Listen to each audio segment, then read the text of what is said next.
Hey guys, welcome back. In this video, I'm going to show you how to change the width of a column in Excel. Let's get started. As you might have already noticed, Excel usually offers more than one solution to any task. The same applies when changing the width of a column in a spreadsheet.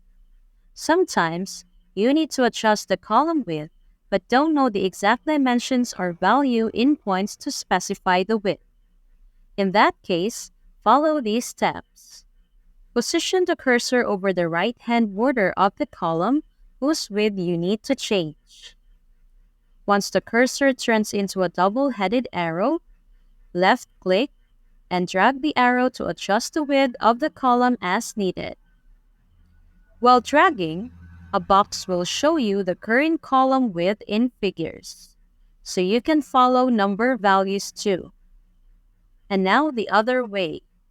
Imagine that you know the exact number of points to enter to adjust the column width. Here's what you do. Click on the column to select the area. Let's say we need to change the width of column B here.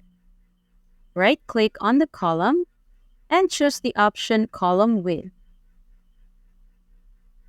Now simply enter the value for the width, for example, 20. Click OK, and it's done. You can easily use the same method to change the width of multiple columns at once. Thanks for watching. And if you found this video useful, don't forget to give it a thumbs up and hit that subscribe button for more content like this.